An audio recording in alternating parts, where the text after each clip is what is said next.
Guys, how are you? So I'm in Seke today. Kwaseke is my rural home. Kwaseke is my rural home. That's where I come from. That's my rural home. It's about 50 kilometers, 47 kilometers exactly from Harare Central. So it's about, let me say, about less than 2 hours, an hour 30 minutes drive from Harare. So I decided to come and see my family. There's a video I saw on Sekunda Ishtima. He's my mentor, by the way, when he was telling us that, you know, Harare is becoming more and more expensive, so you can live a rural life. So I've been thinking about it, watching other people's videos, and to me it really made sense. So I decided now to come and start my life in the village. Okay, I decided to come and start in the village. So, you know, as a daughter, according to our culture, land is normally given to sons, but as a daughter, of course, you know, things are changing. So I decided to come to my family to ask for a portion so that I can get to build my own, you know, my small space, because it's in life, you know, there's time whereby you also need to go into the villages and relax. So that's where I am today. But the reason why I'm here now is I want to show you the village so that I can show you where we are going to get. What are we going to get, my name? Maize. Munyemba. And munyemba? Yes. Munyemba is a village, like village vegetable, which is found from it's the leaves for the vegetables. That's the one we're going to get. By the way, this is my younger sister, guys. This is my younger sister. Hi, guys. Your name is Valentine. So we're going to the field now to look for munyemba. Munyemba. So this is the field, guys. Munda ushu. Uyu munda ushu. Kwa chichi man. Wo kucha. Let's talk again. So kuchaga chibage. Munda. Maini ndakaenda kuma villages akawanda. Ende mwa villages munozoti anenge atori kana haisipwa ere? Yeah. Yakasvika? Koma indebvunza zvepo wari muchita kwanikipwa kuno. Nowanika but dzinodyarwa kamaini.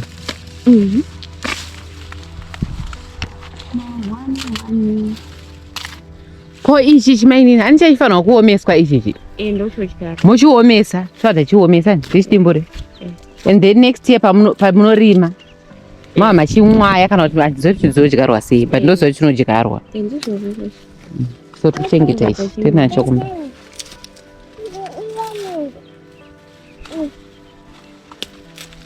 Tobodza ndakapisa kudya pagore ripa memwana.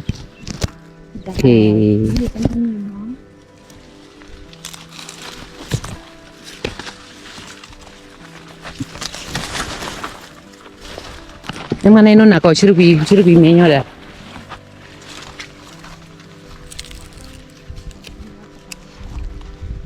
Mati man. Mati? Nyemba munoge. Ndio ndio.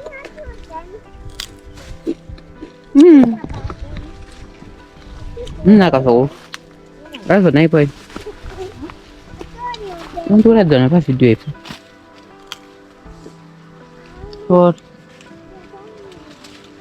inongoziya mufushwa munyemba, sanamboziya munyemba mufresh. Munonyepa? Oh. Ngoziya munyemba mufushwa.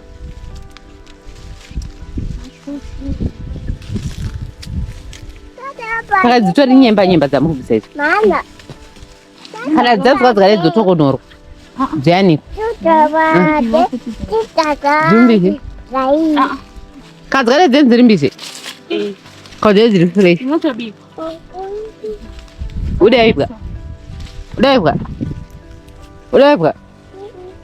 Yeah.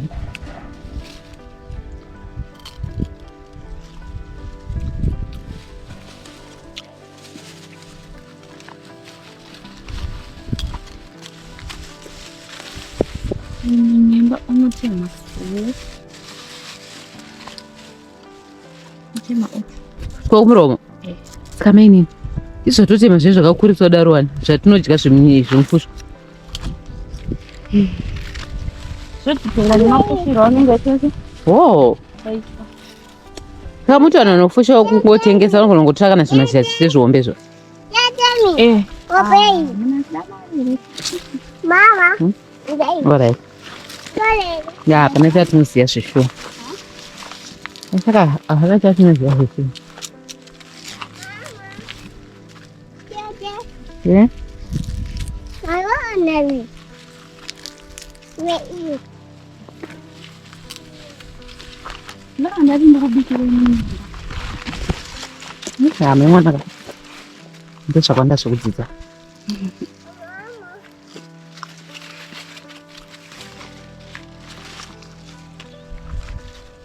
Kanga ngocha usikuda wani. Mwanga sotanza usikuda. Pamene kwaseke kuri sei. Ndikufamba senyaya dzeland. Ndombotaka nyaya dzeland nini. Because nyaya dzeland ndodzikunyanya da kunzikwa nemadiasporans. Ana tiri Zimbabwe. Kuri kana da kuona land kunokumusha. Unozvishamisa sei? Kana da kuona land ya. No. Ndomira side kuita light sorry. Kuti munyasooneka family town. Ndofamba senyaya dzeland kunonaini. Kana sha land kunoko ka. First. Unofana kuti muridzi wacho zvinhu zvanofana ita pamufana kunge paine ma-witnesses. Okay. And then sabhuku afana kuita. Ngatange pekuti urikutsvaga land kumusha. Unoitsvaga sei? Kana uchitsvaga land like utsvaga land kule mumwe munhu ari kuSouth Africa zvinezvi kumusha kwakagisi kwaseke. Vanotoshaura tozvifambisa sei adotsvaga land kwaseke because vanotoziva kuti muno mudhuze neMarare ka. I think pamaruzevha ese kwedu kuno ndokudhuze neHarare. Munhu adotsvaga land kwaseke ari kudiaspora ari kuUK ari kuAmerica but ari kuziva kuti akuda musha. First thing anditi you have to verify kuti zvishuwa kuti who is the owner of the land. Anditi then zvinhu zvako zvinofanira kunge zviri zvinofana in fact once pamuridzi weland anditi moenda kwasabhuku sabhuku ove sure ove confirmed anditi then sabhuku anotora komiti yake moenda paland paipai mowirirana then pobva pa iwewe nemuridzi weland mogadzira maaffidavit commissioner of oath. Commissioner of oath. Mosainirana pasi. So that kuti cause pane mumwe munhu anogona kutotengesa land. Zviri kwere? Isiri yake. Exactly. Okay. Votonga mari.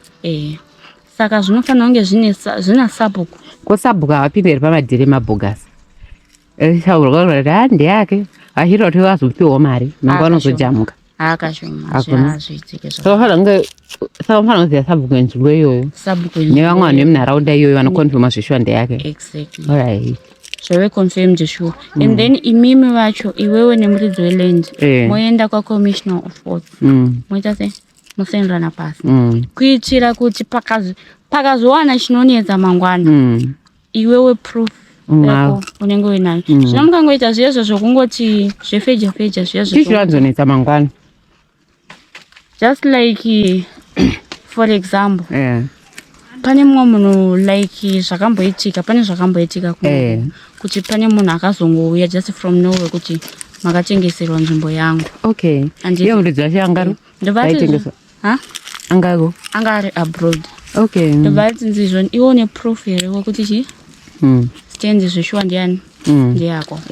Kana uine proof budisa proof yako yekuratidza kuti stand ndeyako. Asina ini ngandimbotaurayi.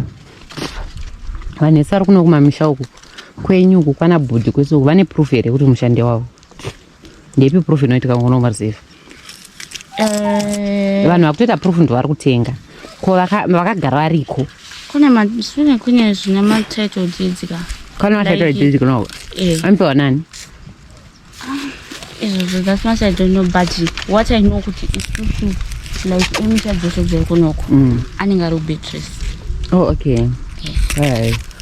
Muri kuti kana wawana stand wabvumira nevanhu vacho watenga munoenda futi kuBeatrice unoconfirma sambuku zvinofamba sei zvekuiswa murural district because rural district iriko zveshuwa zvozofamba sei kuti uiswe mubhuku zita rako newe rito because walendoona ka apa zvinenge zvakuitika manje ndo rinenge rabasa rasabhuku Okay. Ndo zvinenge zvakufambirwa nani Sabhuku. Iwewe naSabhuku ndimune makuita se Makuenda ikoko. makuenda ikoko makufambira nyaya dzekuti ukwanise kuwana matitle deeds. Hakuna nyaya yekuti mawirirana kuno kumapedzera madhiri. Mosvika uku vanhu veroad district aiwa nzvimbo iya yakanyanyoita diki siri kuti vanhu mashe azviite. Aiwa hakuna zvakadaro. Because zvikasatoitwa izvozvo panozoya cancel kuno kuya kuti matitle deeds owanikwa usina.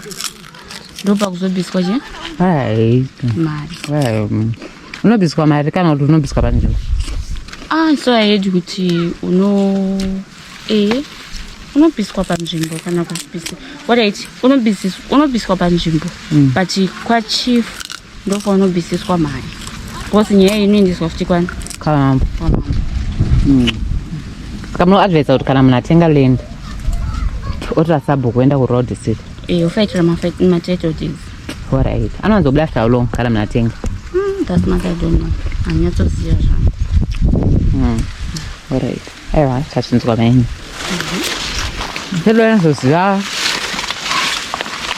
nekudzova mwana anenge isusu asina chaanoziva anenge ada kuziva. Anenge ada kuziva ndizvo.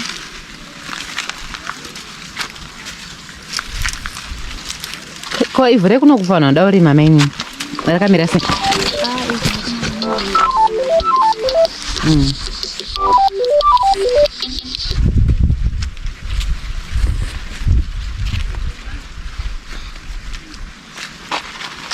Kafa neko. Mamchiti ivhu rekuno kurakira sei? Ivhu rekuno rine idini makanya kwa. Yakanyatsonzi. Alright. Like ante muri kuona kuti nderere. Ya. Inonyatsoita rinorimika zvakanaka.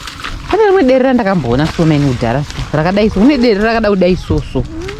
Ngerinowanika musango ngeraita se rinowanika mumarizia paje. Tambona muti wedere unenge wakaita kureba. Rinenge rinonzi dere remusango. Imai munoziva matema nedere. Mazita awandi mazive ndoziva rechipudzi neiroro rinonzi rebupwe. Bupwe rakaita sei? Pane rimwe futi rakaita kunge kamuti so. Oh.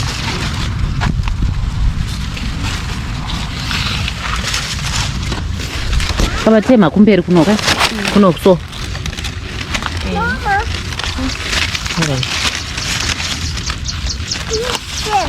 Hayo usateme mwanangu.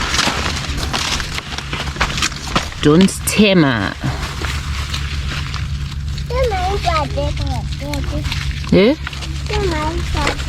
Tema chi? Azi zvozi.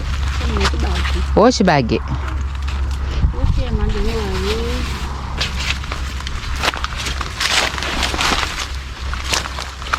Kwa ishwa dzinoita nguva ipi maini? Dzeta season ipi?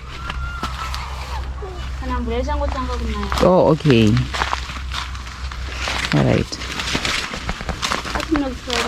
Maini nina ndachamisingade. Zvese ndetozvida.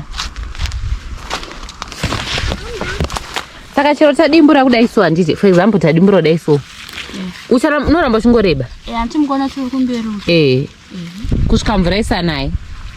Okay.